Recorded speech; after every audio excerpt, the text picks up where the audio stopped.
I love wasting time, and I also love trying to complete the Pokédex in every single game, but somehow never finish the one in Scarlet and Violet because to evolve Gimmighoul, you have to collect 999 coins and... oh. And just like that, I 100%ed the game, but then they went and added the Teal Mask DLC, which introduced tons of new Pokemon to Scarlet and Violet. So if I really wanted to 100% the game, I'd have to play that and the Indigo Disc that added even more Pokemon. So, how many Pokemon are in this game, you might be asking? That's a hard question, I don't know. Like, there's 1,025 Pokemon in existence, but over here in Scarlet and Violet, I think it's just 706, but I'm not entirely sure because finding an answer is hard for absolutely no reason. Okay, so there's 400 here, 200 here, 240 here, but oh, there's tons of overlap. And oh, apparently those three don't count, but hey, look at this, apparently these do! Like, there is an entire secret rare Pokemon in the base game that's not in the Pokédex that I swear nobody actually knows about. They're not in the Pokédex, but I'm still gonna count it, so let's just say 706, I think. So let's just start in the Kitakami region. Sawaddle! Oh, I love this guy! Look, I'm just a huge Levani fan, what can I say? The first area was full of a lot of familiar Pokemon like Poochyena, Wooper, Yanma, and a few others that were at a comically high level. But if I really wanted to catch them all, I was gonna have to make it through the scariest Pokemon of all, the plot. Oh, so you're one of the students. Yep, that's me. If you insist on coming in, you'll have to battle. I only have one guy. Allow me to introduce you, Carmine. A bit harsh at first, but personally one of my favorite characters Pokemon has ever made. And then there's Kieran, which, trust me, is one of the funniest characters Pokemon has ever made. They're studying abroad here just like we are, as they're from Blueberry Academy, but more on that later. Yeah, okay, look, I'm gonna catch them all. It's a glorified DLC video, okay? Sue me. Luckily though, our first battle with Carmine was a breeze, because she had no idea what the hell a Slitherwing was, and then when it came to Kieran, I might have nearly gotten swept by a Yanma. But hey, I said nearly. Oh, and then there's Kieran, who says wowzers after losing. Anyways, back to the catching, yeah? On top of Scarlet and Violet's decks of 400, Kitakami has their own decks of 200. But like, half of this was already in the base game, so let's just find them. There's an Ekans, Throatgoat, and so many more. Even an Applin, but we'll save this mystery Mouseketool for later because we have some dialogue to loosely read. So allow me to just give you the cliff notes. There was once a little ogre, and it was evil and stuff, but 3 heroes trapped it in a cave.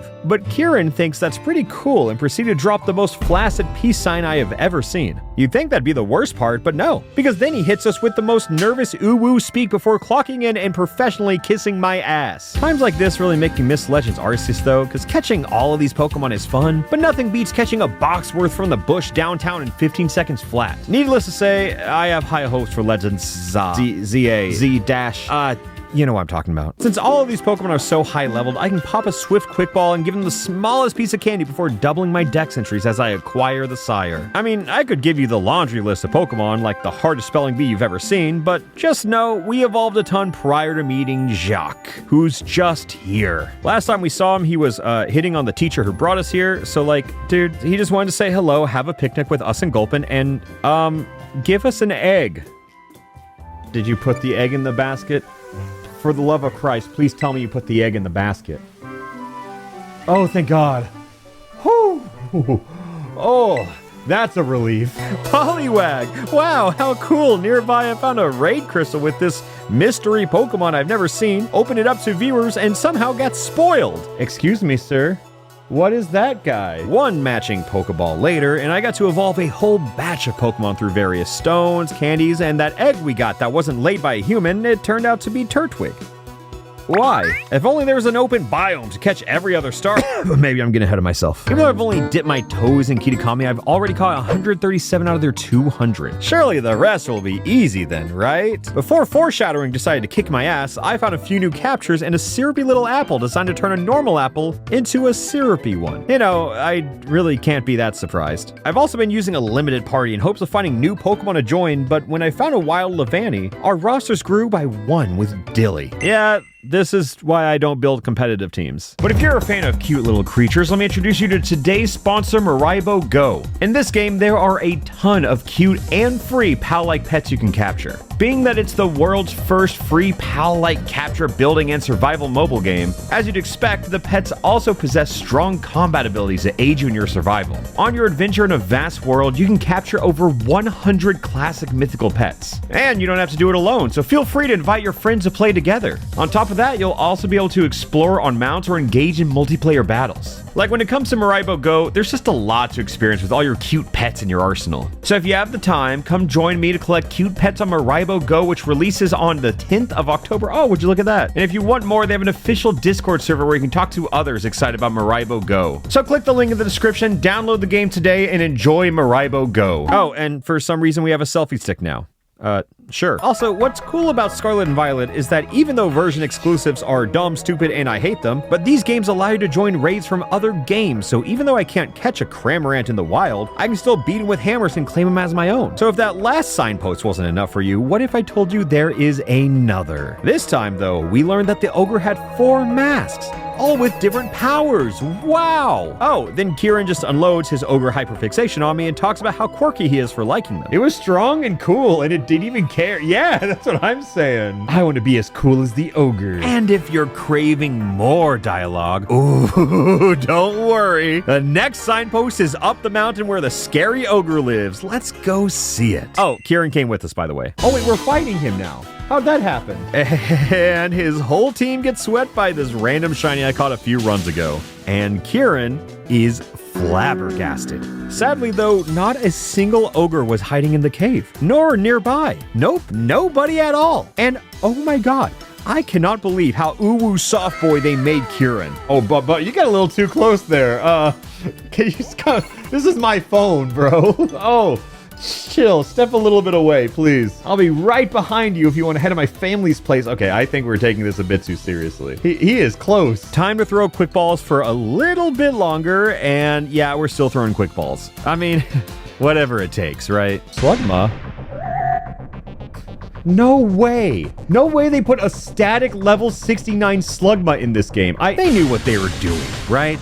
Well, let's ruin their joke, catch a few legends, and oh my god, only 39 more to go. How did that happen? I feel like I've just been mashing through dialogue. Oh, and don't forget, after I finish the teal mask, there is an entire separate dex in the indigo disc, complete with even more Pokemon. Oh god, is this gonna be a long video? Quick ball after quick ball after quick ball, and we're storming through this campaign with a few extra raids as cherries on top. And since I've been talking about the actual game for too long, it's time to meet Kieran's grandpa, because of course it is. Grandpa calls us friends, and Kieran gets expected. Hard cut, we look different now. Since tonight is the night of the festival, we're dressed up for the occasion, and for some reason, we have to battle Carmine again. The mere sight of a super effective move leaves her stun-locked as she throws out her new little bastard with the spread Giga Drain, because why not? And then she gets upset that I don't throw the match. Like, oh well, it's festival time, and just so you know, this night, this very night, marks the start of Kieran's long and exaggerated Joker arc. No, I am not kidding. Oh, also, the ogre is here. This is important, by the way. So we roll up, play a long Mario Party minigame, and then see the ogre off in the distance. And what's funny about it is that right here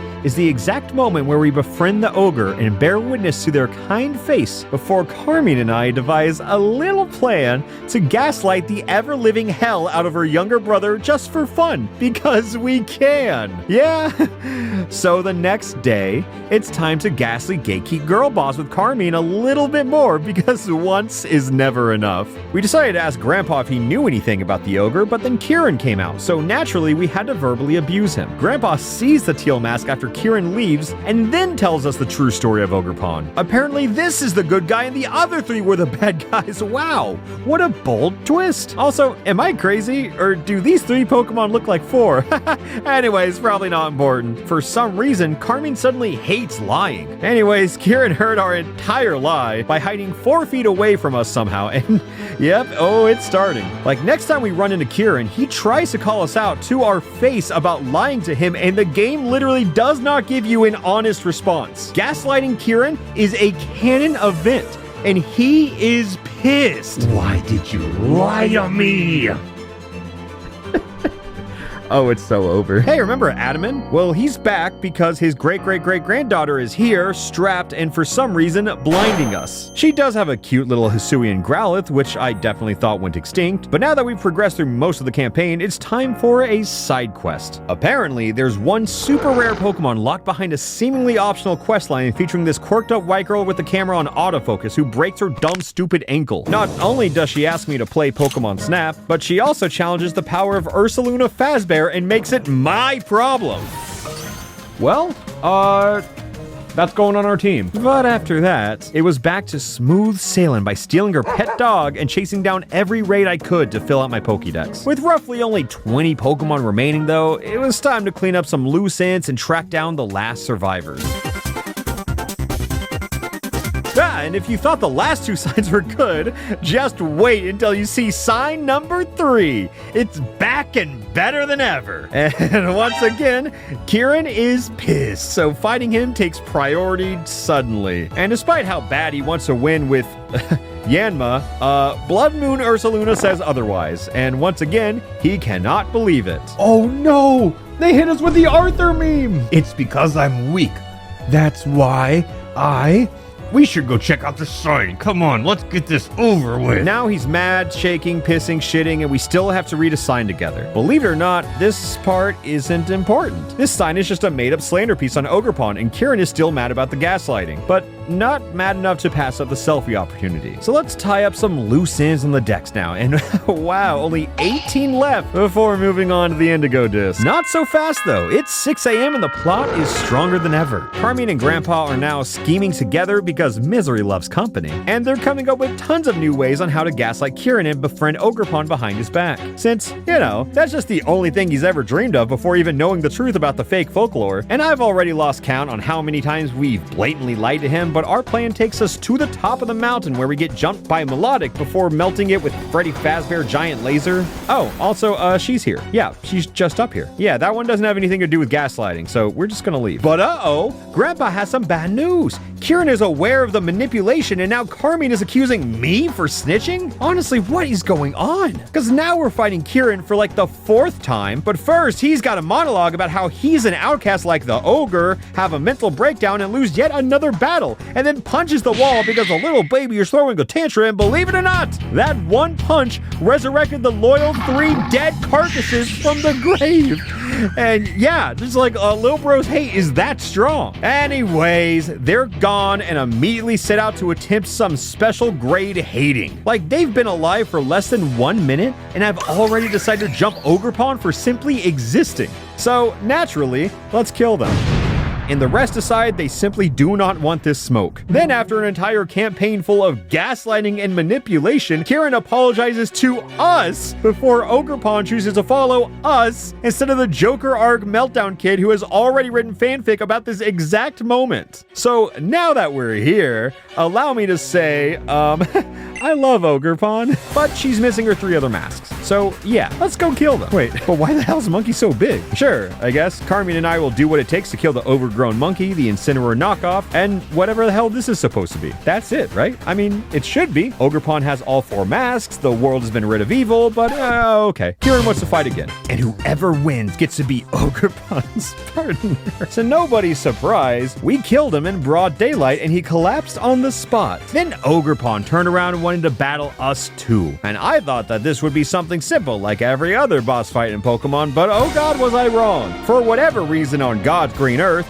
they made Ogerpon a solo raid boss with 4 health bars and constantly changing types. I don't know why they did it, but this one Pokemon is probably the hardest boss they've ever made. Oh no.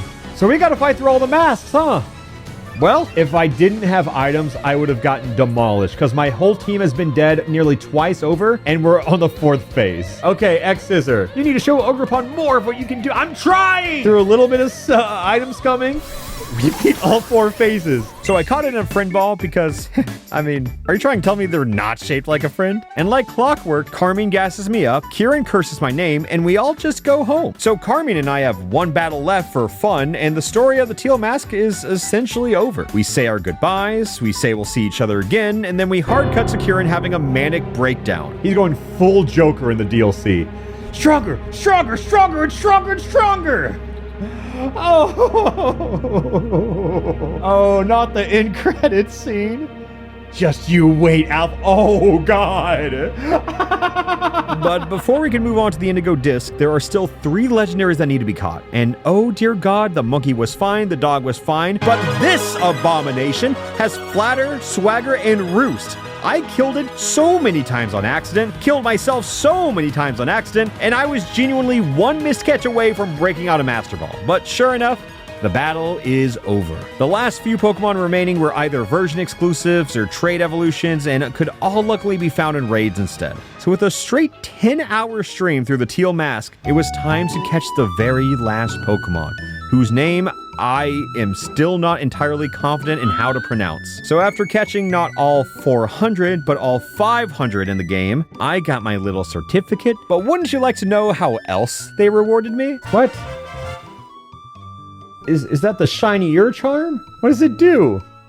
Oh, that wasn't worth it. And if you thought this video was wrapping up Pokemon Violet's Indigo Disc, this time with an even smaller team of legends. With this being the start of yet another journey, Blueberry Academy's director handpicks us for another exchange program. In other words, we're just following Carmine and Kieran back to school. Oh, and also there's been like a 2-month time skip. So after giving him just enough time to find peace with our absence, we're back like seasonal depression. Blueberry Academy is a super advanced school set in Unova, and hey, would you look at that? Proof that Clay canonically pulls and his daughter immediately wants to throw down. Apparently, this whole DLC is centered around double battles where all the teams are shockingly well made. Like how Lacey has double discharge spammers with Volt Absorb and Lightning Rod. In theory, this is a great strategy, but too bad Ogerpon kills everything before she even got a chance to show it off. Long story short, we're at a new school in a new uniform, and there's a whole new terrarium of new-ish Pokemon to catch while the background clips in and out of existence. Again, the Indigo Disc has nearly double the amount of new Pokemon that the Teal Mask had, so starting out with a few early catches could save me a ton of self-inflicted misery later. Luckily, I brought my trusty false swipe Scizor named Ace, and you know, because he's only weak to 5. This terrarium is broken up into 4 different climates, and as you'd expect, the coastal one has water Pokemon in it. Wow! Of course, though, like the other campaigns, there's a lot of dialogue. So press the A button through as you skim and retain most of it. For whatever reason, we have to catch an Alolan Pokemon. So I grew curious, waited to see what else was out there, and oh my god, a Whimsicott to be! I love this little guy, and sure enough, he's here. God, we are so back. I have ranked every single Pokemon before, but there are like 5 of them that I am confident in being my favorite, maybe 6. And they are all available specifically in this DLC. Well, almost all of them. So after passing my entry exam and catching a Alolan Executor with flying colors, Lacey introduced me to barbecue points that can be used to buy several different things all over the island. So, fun fact, you can do this 4 times as fast with one simple trick.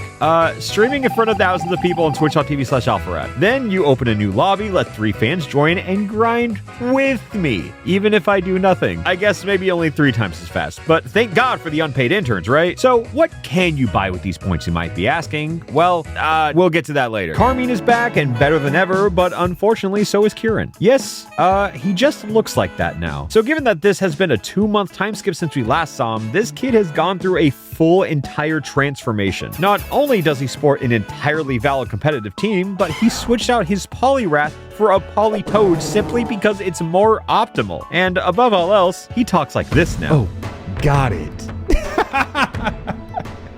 So that means you're just so...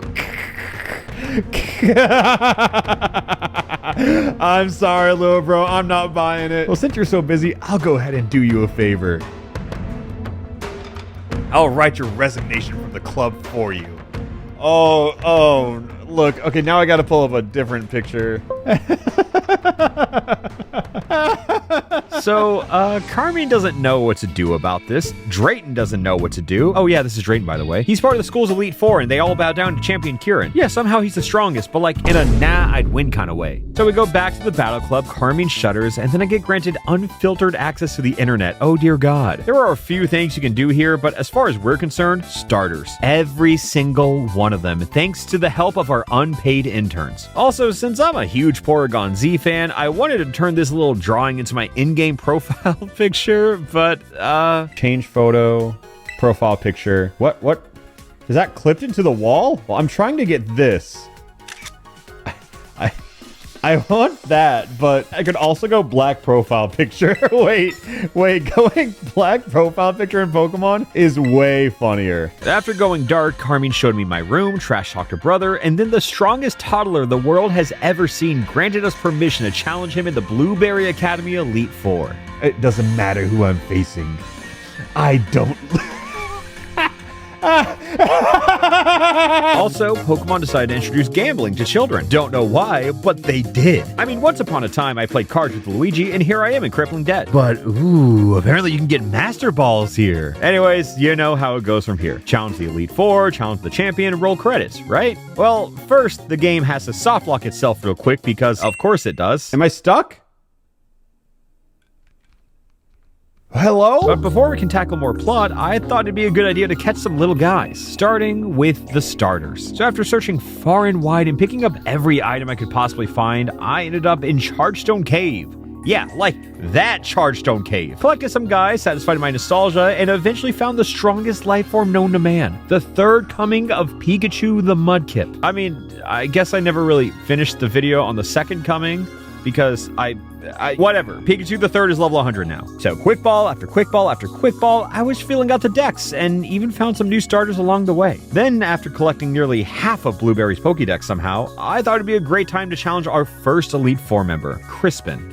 Yep, that's his actual name. Would you guess that he's a fire trainer? But of course, we have to play a little minigame first, which was perhaps the most boring 5 minutes of my life, filled with negotiating sandwich ingredients. Delicious. I'm a bit surprised you didn't put the bread on top, though. Is that a DN thing? Look, man, you wouldn't get it. So when it finally came time to challenge Crispin, it did not go well for him. First off, on my team, we have one of the strongest water types in existence, and Ogerpon. So when this Sun team opened with Focus-Talonflame, it saw an Ogerpon kill pre-terrestrialization and incorrectly killed itself with Recoil. So this is his Sun team, and that was the Pokemon he used to set Sun. It didn't set Sun. But before I tackle the next one, I took another break to catch some Pokemon like Duraludon, who now gets to evolve into a stapler. And now it's time to evolve every starter that has ever existed. And even though it takes a while, God, does this really fill out the Pokédex. Oh yeah, by the way, this guy, you know, the stapler, he gets electric type solar beam that instantly activates in rain and increases special attack by 1. What the fuck? Oh, now we're flying. Oh, whatever. Now we're gonna fight the steel type Elite Four member, and it doesn't really matter because our water type Goliath has now become our fire type Goliath, and with our Sunny Day Up, which is helpful for fire type teams, by the way, this whole battle became a sweep. Her entire team went down swiftly, and oh dear God, look at this poor Scizor. So I ran the calcs, and he nearly died 7 different times just now. So that's 2 down, and for some reason Drayton had to make a guest appearance, but oh God, so did Kieran. Seems like things are going well with the BB League, huh? Wait, where is it? Here it is. That's him. That's him walking over. What's up, Mighty Champion? Scoping out the competition? I was getting worried. It'd be so disappointing if Alpha had gotten weaker. Then I found a Bulbasaur, crafted the strongest bridge ever made, and prepared to fight Lacey once again. But this time she opened with this team because she's actually a fairy type trainer, which you could have guessed because she's pink. But first, Lacey asked us to play a trivia game made for children that I might not have gotten a perfect score on, but I planned on making up for it in battle. I really wanted to try out my electric solar beam gimmick, but no, it didn't really work. And then I played this entire battle on my back foot, but sure enough, as you'd all expect, the level 100 Mudkip clutched up and finished off the 3rd Elite Four member. And in honor of our victory, Drayton paid us another visit since he knew that he was next. He warned us about the strength of his dragon team, so I decided to not hold back in the slightest. Like, I crafted the most obnoxious team imaginable to eliminate him, including the likes of Iron Valiant, Chien Pao, and even Koraidon. This team was designed by the spiteful gods to destroy Drayton for absolutely no reason. Nothing was going to get in my way. Oh. All that team building I just did, huh? What if I just dipped into my vault of beefy Pokemon and cheesed my way through? Yeah, maybe later, actually. Maybe later. Yeah, let's, Apparently, I have to make an entirely new team. I don't really know what I'm cooking here, but I'm cooking something. So after I dominated all 3 of his lackeys, I got ready to take down the final member of the Elite Four, Drayton. Ice Spinner, though, on who? Hold. Mudkip protects here. Even if they live, they're doubling into Mudkip. They see the kill. Earthquake, we have air balloon. The kills. This is so good. This is the best play I have ever made. Wait. Genuinely outplayed. Don't know what to tell you. Sorry, man. The craziest play. Absolute gambit, and Mudkip lives. So now, all that's left is Kieran. And of course, he's letting his Joker arc out on all of us. So after gaslighting, gatekeeping, and girlbossing our way through 2 DLC campaigns, it was finally time to officially keep Kieran safe. Okay, he's got Politoed and Dragonite. Ooh, I see the vision here. You've got some nerve bringing out the ogre at a time like this. So this is my play. I'm going to Spiky Shield on Ogerpon because Dragonite sees the Hurricane. They're going for it. We're going to Electro Shot into the Politoed. It does. Yeah, it sure does save him. Okay, but what does Politoed do here? Ack! Wows! No way they made him say wowzers! Oh, I meant to Terra to lose the grass typing, though. Yeah, I think if he targets the ogre, never mind. Doesn't get a chance to. Yeah, that +2 Electro Shot. How do you like that? See how hard I've trained? Wait, no way. He's got the Intimidate and Sin? No way. Hyper Beam into the... I mean, it's adaptability, but what? If I may just speed things up along here, after holding a near guaranteed win for about 30 more turns, Kieran finally lost his final Pokemon to Ogerpon's Spiky Shield. No, I will not apologize. Oh, it's still so laggy. I was a little scared going into the fight. I thought he was going to be cooking, but what? Why is this so unplayable? What, he actually lost? I feel like they could have figured that out like 10 turns ago. No, why? This wasn't supposed to happen. No. This is when Kieran just pulls out a gun.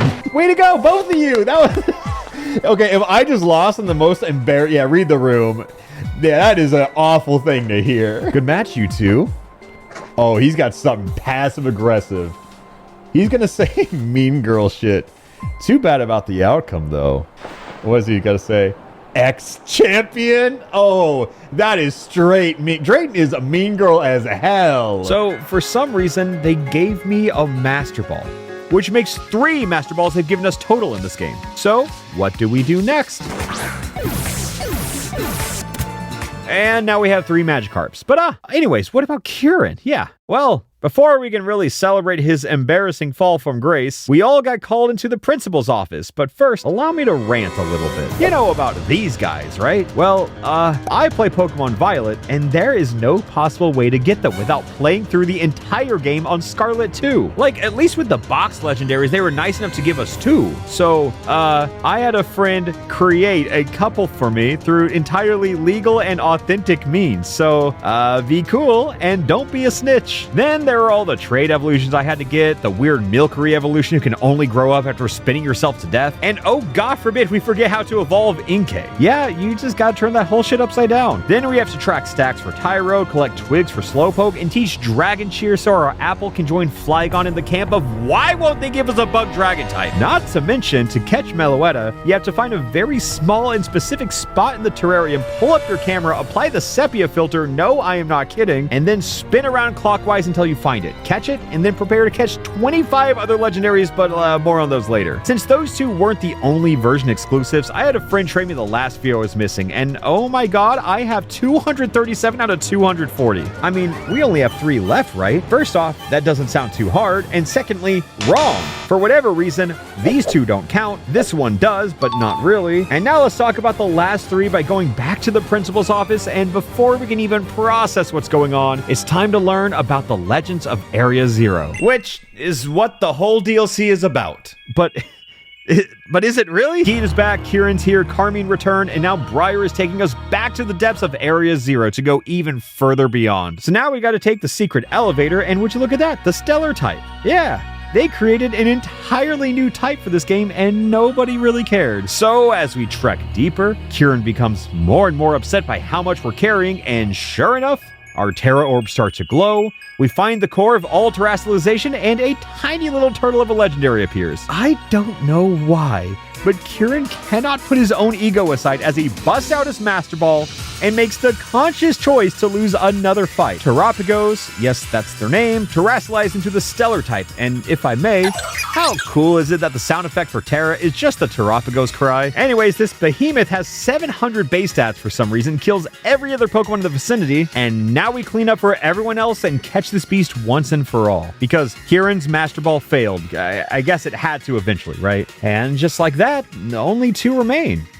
Technically. And since we're at the end of the game, we all make up, we all go home, and Kieran's constant Joker arc finally comes to a much needed end. Credits roll, people cheer, and we are not done yet. In fact, we're not even close. Sure, after booting the game up again, we teach Miraibo how to fly, and it's like, come on. Anyways, remember Perrin? Yeah, she's back and managed to capture 2 entirely legendary beasts. Unlike those other 2 though, these are exclusive to Violet because, hey, fuck you. So after returning to Area 0, fall swiping and ultra balling, we got one. But after doing it twice, the Pokédex was finally completed. All 3 Pokédexes are finished. 3 separate regions, 3 separate diplomas from Paldea, Kitakami, and the Blueberry Academy. So, why is the video not ending? Interesting question. I also asked that at this point. But if you remember from the teal mask, there was a sliver of another Pokemon shown on screen here. Yeah? Do you remember? Well, let's gather the old gang back together and return to our old stomping grounds of Kitakami.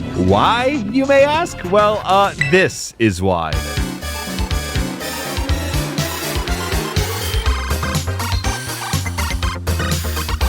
Apparently, there's an evil Pokemon that nobody knows about who is essentially recreating a zombie apocalypse by spoon-feeding everyone mochi. Oh, and by the way, Nemona beat Kieran in a battle because, of course, we had to find a way to make his day a little worse. So after encountering a few more zombies, Kieran and I trekked onwards together, and if I can be real, the whole point of this final epilogue campaign is to make sure you don't entirely hate Kieran, because you two are attached at the hip for this part. Best friends who have both entirely forgotten about one gaslighting the other. Too bad we don't even have time to do it again, because now we have to kill his grandparents because they're zombies too. But, okay, I don't need to recap this whole epilogue for you, so allow me to hit you with the cliff notes. This is Petarant. They are evil and create mochi zombies, which now includes all of our friends. So we fight them, we kill them, and fight one final fight against Champion Nemona. Personally, I love concluding the game by fighting her and not, you know. But after finishing her off and conquering Petarant one last time, we catch it and celebrate that the game is